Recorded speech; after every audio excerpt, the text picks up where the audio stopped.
अस्सलाम वालेकुम वरहमतुल्लाहि वबरकातुहू। जामिया गुजरात में मैं पहुंच चुका हूं और मेरे ज़हन में एक ख़्याल आया है अभी अभी कि जब मैं पीएचडी कर रहा था ना, तो हमारा जो प्रोफेसर चंगफिंग था वो हफ्ते में एक मीटिंग करता था और उसमें चीनी स्टूडेंट्स अपना काम पेश करते थे। मुझे इस्तिस्ना हासिल था लैंग्वेज की वजह से, लेकिन मेरे साथ अलग प्रोफेसर की एक मीटिंग होती थी जिसमें मैं अपने काम के बारे में अपडेट करता था और मेरी रहनुमा की जाती थी। तो रिसर्च के दौरान ना प्रोफेसर के साथ रब्ता होना बहुत ज़रूरी है। अगर प्रोफेसर अवेलेबल नहीं है तो सीनियर जो स्टूडेंट्स हैं उनके साथ रब्ता होना ज़रूरी है। कम्युनिकेशन ज़रूरी है, बातचीत ज़रूरी है। कहीं पे आप रुक गए हैं तो मशवरा ज़रूरी है, और पेपर कौन सा पढ़ना है, या जो लैब में काम करने वाले लोग होते हैं वो भी आपसे काफ़ी हद तक आगे होते हैं।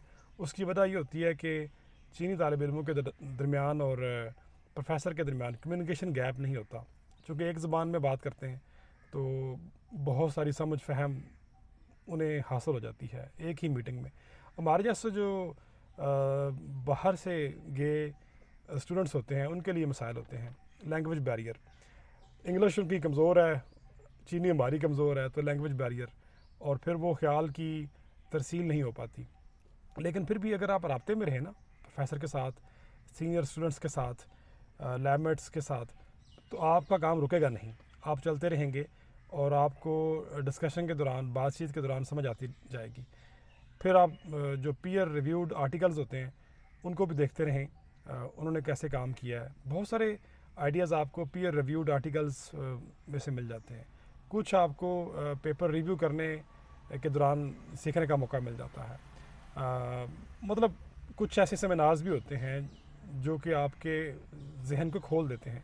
जिस तरह मुझे याद है कि ऐसे बहुत सारे मुसन्नफ़ वहाँ पर आए जिन्होंने नेचर में या बड़े आला जर्नल्स में अपना काम पब्लिश किया हुआ था, तो उनसे मिलकर भी साइंस की समझ आती है। साइंस में एक शौक़ ज़ौक़ पैदा होता है और साइंस को फिर नए सिरे से करने का दिल करता है, नया जज्बा जुनून मिलता है। तो पीएचडी के दौरान ऐसा माहौल होता है, इल्मी माहौल होता है, जिसमें आप रोज़ाना की बुनियाद पे फोकस करते हुए आगे बढ़ते हैं। प्रोफेसर से रहनुमाई लेते हैं, लैबमेट से, पेपर से, सेमिनार से, कॉन्फ्रेंस से। तो ऐसा माहौल जो है वो आपको निखारता है, आपको संवारता है और आपके काम को आगे बढ़ाता है। तो जामिया गुजरात में भी रिसर्च हो रही है, लेकिन ज़ाहिर है हमारी रिसर्च उस तरह की रिसर्च नहीं है। हमारे और मसले मसाइल हैं।